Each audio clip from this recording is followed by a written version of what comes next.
আসসালামু আলাইকুম বন্ধুরা, দেখতে পাচ্ছেন আমরা হলো কিন্তু ইতালিতে সোশ্যাল ওয়ার্কের কাজ করতেছি। এই যে দেখেন আমি এই যেগুলো উঠাই প্লাস্টিক খুঁড়তেছি, এই যেগুলো দেখেন বিভিন্ন ধরনের। এটা হলো সামাজিক কাজ, ফ্রি কাজ। আমরা হলো ওই মাসে একবার বা দুইবার বা তিনবার যে কয়দিন কাজ হয়। এই তো আমাদের ভাই ব্রাদার এখানে আছে। আসসালামু আলাইকুম, আমি ফারুক, সখীপুর টাঙ্গাইল থেকে। ইতালিতে আমরা প্লাস্টিক ফ্রি পাদোয়া একটা ক্যাম্পেইনে অংশগ্রহণ করছি। আর এই প্লাস্টিক ফ্রি পাদোয়া ক্যাম্পেইনে আপনার হচ্ছে মাসের ভিতরে অন্তত 2টা শনিবারে আমরা কাজ করে থাকি। এইগুলো হচ্ছে ফ্রি। ইতালি থেকে যে কমিউনিটির ভিতরে যত প্লাস্টিক আছে, রাস্তার সাইডে যত প্লাস্টিক আছে, এইগুলা রিমুভ করি আমরা এগুলো। আচ্ছা, বিভিন্ন জায়গায় এগুলোর সুবিধা কি দর্শক জানতে চায় বা ইতালিতে যারা আছে ভাই ব্রাদার? এইগুলার সুবিধা আসলে যারা আমরা বাংলাদেশিরা আসি, বাংলাদেশি কমিউনিটিতে আমরা বসবাস করি, আমাদের মূল ইন্টেনশন থাকে কি যে আমরা একটা হলুদ সৌজন্য পাবো, এরপরে ব্যাংক কার্ড, স্বদেশী কার্ড এগুলো করে আমরা চাকরিতে ইন করব। কিন্তু ইতালির জন্য আপনি কি করতেছেন? ইতালি আপনাকে এত কিছু দিতেছে, ইতালির জন্য কি করতেছেন? ইতালিতে যে পরিবেশ বিষয়ে অনেক সেমিনার হয়, সভা মিছিল টিছিল হয়, এইগুলা বিষয়ে আমাদের বাংলাদেশি কমিউনিটির লোকজন অনেক পিছায় আছে।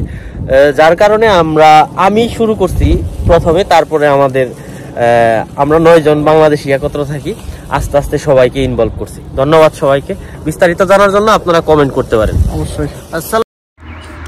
বন্ধুরা, আমরা যে কাজগুলা করতেছি এই কাজের কি একটা উদ্দেশ্য আছে। উদ্দেশ্যটা হলো এই যে আমরা হলো যখন আমাদের কমিশন আসবে বা কমিশনে আমরা যাব, তখন আমাদের বিভিন্ন ক্ষেত্রে অ্যালাউ করা হয় না।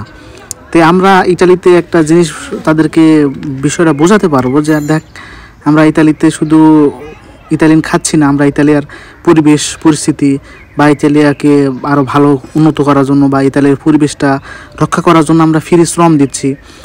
তারা আমাদের প্রতি একটা মানবিক দৃষ্টিকোণ রাখবে।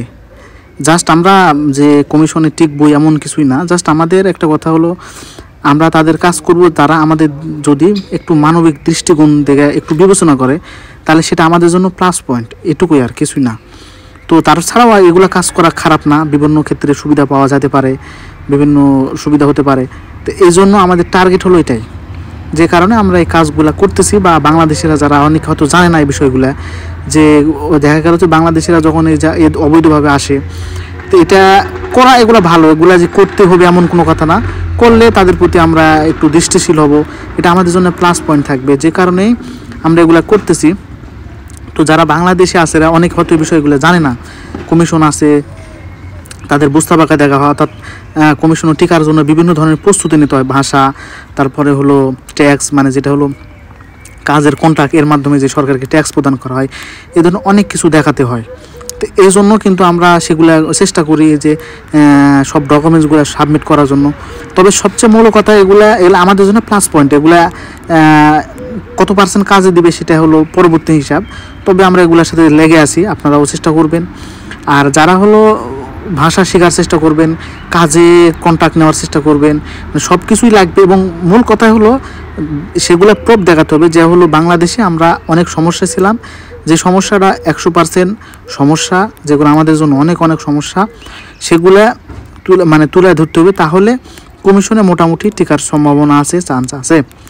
তো যাই হোক, সেটা সবাই তার দৃষ্টিকোণ থেকে দেখবে। আমরা কিন্তু চেষ্টা করতেছি যে হলো এই কাজের মাধ্যমে আমাদের একটা প্লাস পয়েন্ট আমরা তুলে ধরতে পারবো, তাদেরকে দেখাতে পারবো, দেখেন আমরা এই কাজ করতেছি। তারা যদি আমাদেরকে বিবেচনা করে সেটা আমাদের জন্য অনেক ভালো, আর যদি না দেখে সেটা পরে হিসাব। তো যাই হোক, আমরা এটা করার উদ্দেশ্য হলো এটাই মূলত উদ্দেশ্য। তাছাড়া ফ্রি পৃথিবীর কোনো জায়গায় কেউ কোনো শ্রম দিবে না। পৃথিবীতে কোনো মানুষ স্বার্থ ছাড়া কোনো কাজ করে না, এটাই সত্য ঘটনা। তো আমরাও একটা স্বার্থ আছে বা উদ্দেশ্য আছে, যেই জন্য আমরা কাজ করতেছি। তো যাই হোক, এটা মনে করা যাবে না, এটা পজিটিভভাবে নিতে হবে। যারা মানে অবৈধভাবে ইতালিতে ঢুকে, তারা চেষ্টা করবেন সবসময় ইতালির পরিবেশ পরিস্থিতি রক্ষা করার জন্য বা ভালো কিছু করার জন্য, যাতে আমাদের প্রতি তারা দৃষ্টিশীল হয়। তো আমরা এটা প্রতি মাসে হয়তো 2বার বা 1বার করে কাজ করি, বা এগুলোতে আমরা জয়েন করি, 2-3 ঘন্টা কাজ করি। তো এটা আপনারা ভালো দৃষ্টিতে রাখবেন, চেষ্টা করবেন ভালো কাজ করার জন্য। আমি ব্যক্তিগতভাবে আমরা এভাবে কাজ করতেছি বা পরিশ্রম করতেছি, চেষ্টা চালাচ্ছি আমাদের এগুলা ফ্রি শ্রম, এরা ইতালিয়ান সামাজিক কাজের সাথে সম্পৃক্ত, চেষ্টা করতেছি বা করতেছি। তো এটাই আর কি সবার বিষয়ে সে নিজেকে সচেতন হতে হবে। ইতালিতে আমরা কমিশন ইতালির একটা কার্ড পাওয়ার জন্য, কারণ আমরা ইতালিতে অবৈধ আছি এখনও। বৈধ বলতে হলো আমাদের কাগজপত্র আছে, কাজকর্ম করা সব কিছু আছে, কিন্তু এখানে আমরা যে পার্মানেন্ট থাকবো এটার জন্য যে সরকারের অনুমতি দরকার, সরকারের যে কাগজপত্র দরকার, সেটার জন্য আমরা বিভিন্ন ধরনের প্ল্যান, কলা কৌশল, বিভিন্ন ধরনের সিস্টেম আমরা ব্যবহার করি বা সবাই চেষ্টা করে। তো যাই হোক, ইতালির ভাষা শিখতে হবে। ইতালির ভাষা শিখলে বিভিন্ন কাজ করা যায়। ইতালিতে অনেক সুবিধা আছে, এটা সবাই জানে। তো আমরা কাজ শেষে গাড়িতে আমরা নিয়ে যাই, আবার কাজ শেষে আমরা নিয়ে আসে আর কি। তারপরে আমাদেরকে তারা খাবারের ব্যবস্থা করে। তারা একবার সকালে নাস্তা দেয়, পানি দেয়, জুস দেয়, পেপসি, কোকা কোলা, এগুলো সবগুলো দেয় তারা, এবং তারাও খুব মানবিক। সো সবাই ভালো থাকবেন, আল্লাহ হাফেজ।